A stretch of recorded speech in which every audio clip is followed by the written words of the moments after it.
દેશભરમાં છેલ્લા કેટલાય સમયથી અસહ્ય ઉકળાટ થઈ રહ્યો છે। અસહ્ય ઉકળાટની સાથે સાથે હવે રાજ્યમાં જે ભીષણ ગરમીનો પ્રકોપ હતો તેનાથી લોકો ખૂબ ત્રાસી ગયા હતા। પરંતુ હવે રાહતની વાત એ છે કે આ વખતે ચોમાસું છે એ જલ્દી આવવાનું છે અને ભારતના દરિયામાં ચોમાસું છે હવે ખૂબ જલ્દી પહોંચી જવાનું છે અને એટલા જ માટે આજે તેની વાત કરવાની છે। આપ જે પ્રમાણે અત્યારે એક મેપ જોઈ રહ્યા છો, ભારતનો આ મેપ છે। હવે આપણે આ મેપ થકી એ જોવાનું છે કે અત્યારે પરિસ્થિતિ શું છે અને ચોમાસું અત્યારે ક્યાં છે। હવે જ્યારે આપ આ મેપ જોઈ રહ્યા છો ત્યારે એ સ્પષ્ટપણે દેખાઈ રહ્યું છે કે સૌથી પહેલી વાત તો અહીંયા એક સિસ્ટમ સક્રિય થઈ રહી છે। હવે બીજી એક મોટી વાત એ છે કે આ જે સિસ્ટમ છે એ વેલમાર્ક પ્રેશર બની ચૂકી છે। સૌથી મહત્વપૂર્ણ વાત કે અંદમાન નિકોબાર સહિતના એ જે ટાપુઓ છે ત્યાં વરસાદ પહોંચી ગયો છે, એટલે લગભગ પહોંચવાની તૈયારીમાં છે। પ્રી મોન્સૂન એક્ટિવિટીની શરૂઆત પણ હવે જે દરિયાના જે વિસ્તારો છે ત્યાં આગળ થઈ ચૂકી છે અને હવે એ એક્ટિવિટી વધુ તીવ્ર બનવાની છે।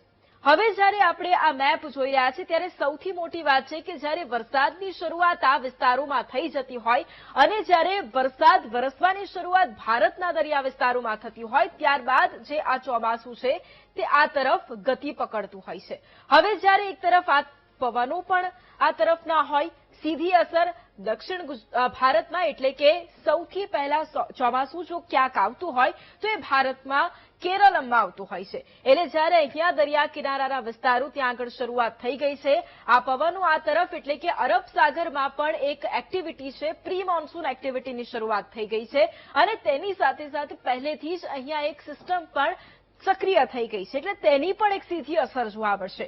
પરંતુ આ તરફના પવનો અને તેની સીધી અસર ભારતમાં વરસાદ માટે અનુકૂળ પરિસ્થિતિઓ જ્યારે બનાવી રહી હોય ત્યારે ભારતમાં પણ હવે વરસાદ ખૂબ જલ્દીથી પ્રવેશવાનો છે। આ વખતે 8 દિવસ ચોમાસું છે તે વહેલું આવી જવાનું છે, પરંતુ તેની સાથે સાથે 2 દિવસ હજી પણ ઉકળાટનો સામનો આપણે કરવો પડશે।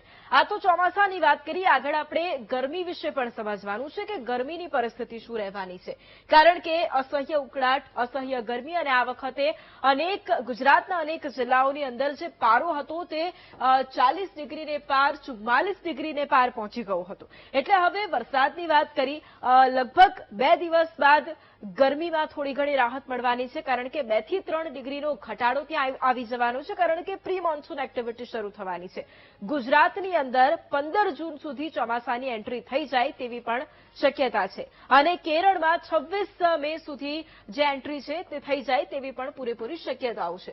હવે આપણે અન્ય પરિસ્થિતિ એટલે કે ગરમીની પરિસ્થિતિની પણ વાત કરવી છે, કારણ કે અસહ્ય ગરમી, અસહ્ય બફાટ, ઉકળાટ થઈ રહ્યો છે, પરંતુ એ જે પરિસ્થિતિ છે હવે સમજી લઈએ। ગુજરાતનો આ મેપ આપ જોઈ રહ્યા છો અને ગુજરાતના મેપ પર આપણે નજર કરીશું। સૌથી વધારે અહીંયા જ્યારે મધ્ય ભારતનો આખો પટ્ટો જોશો તો ખ્યાલ આવશે કે અસહ્ય ગરમી ત્યાં આગળ છે। મહારાષ્ટ્રમાં પણ અત્યારે 42-40 ડિગ્રી સુધીનું તાપમાન છે। ગુજરાત જ્યારે આપણે જોઈ રહ્યા છે ત્યારે અહીંયા સ્પષ્ટ દેખાય છે અમદાવાદ, વડોદરા, ભરૂચ, એટલે ન માત્ર મધ્ય ગુજરાત પરંતુ દક્ષિણ ગુજરાતનો પણ એ થોડો પટ્ટો છે, ત્યાં પણ અત્યારે ગરમીનું પ્રમાણ ખૂબ વધારે છે।